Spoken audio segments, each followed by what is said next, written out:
Welcome to the Word for Life podcast, a daily devotional covering the entire Bible from Genesis to Revelation. In Genesis chapter 23, Sarah dies, but sadly, Abraham does not have a place to bury her. This is extraordinary. Abraham had been in Canaan for 62 years now, but he has still not got a piece of land in Canaan. He now buys his first property in Canaan, but only a field and a cave to bury his wife. You see, Abraham had a lot of money. For the cave of Machpelah, where he finally buried his wife, he paid 400 shekels of silver, which was a huge amount. Yet, this rich Abraham did not obtain properties for himself in Canaan. And we must not think the Canaanites were against him. No, in this chapter, in verse 6, they address Abraham as a mighty prince and even offer him land free of cost. So, why did this rich and well respected Abraham not buy up lands in Canaan and settle comfortably? Why was he wandering up and down? The answer is in Genesis 15:16. God had already informed him that he will give the land only to his descendants in the fourth generation.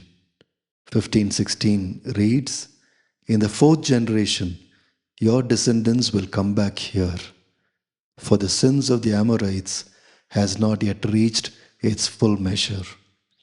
So Abraham waited for the Lord to give him the land.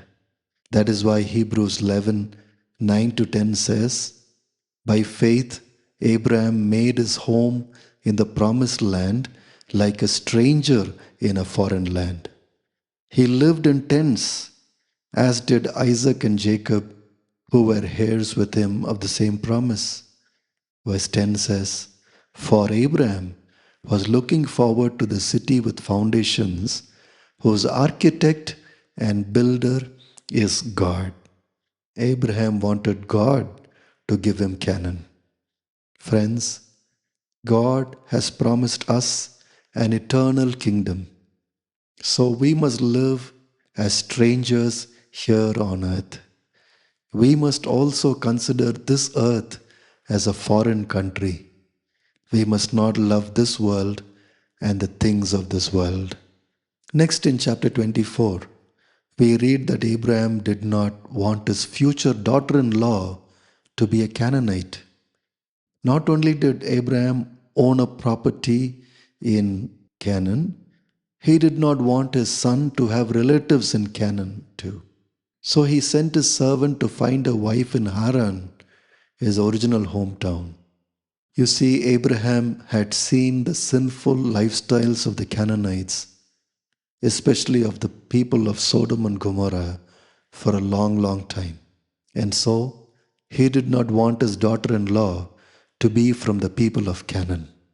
He even made his servant swear to him in 24:3, "I want you to swear by the Lord, the God of heaven and the God of earth, that you will not get a wife for my son from the daughters of the Canaanites among whom I am living."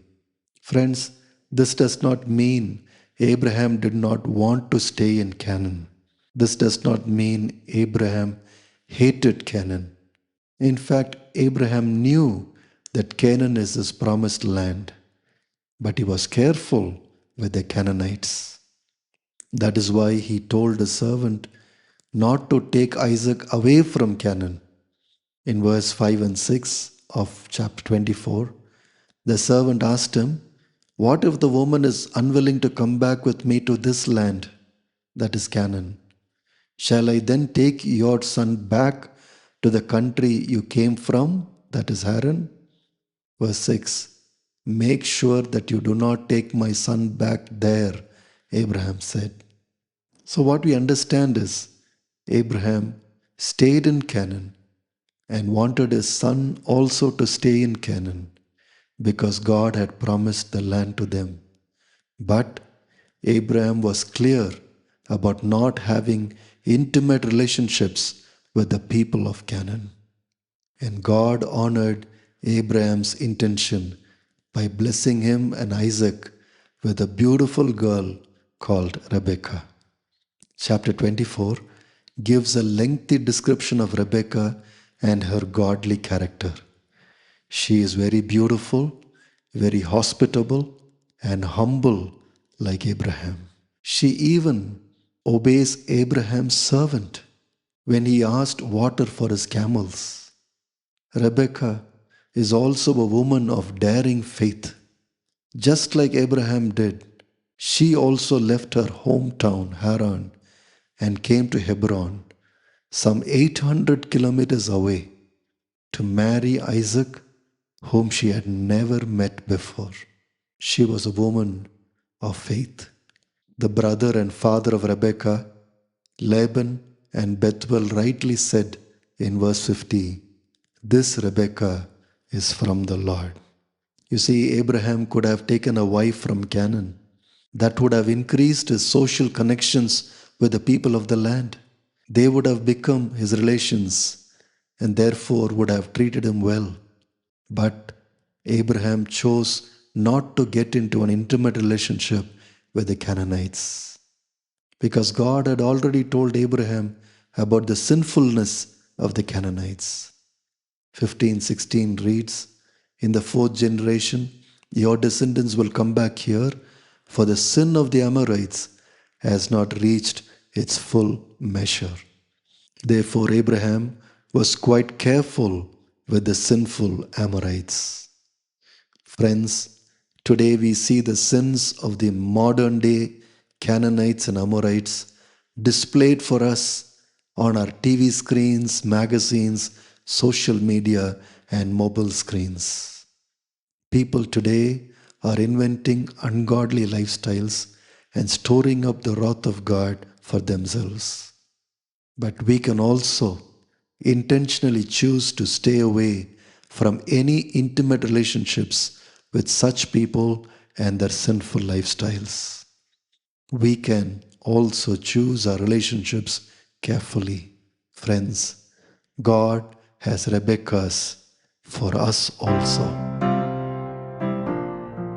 Thanks for listening. We'll see you tomorrow for the next episode of the Word for Life podcast.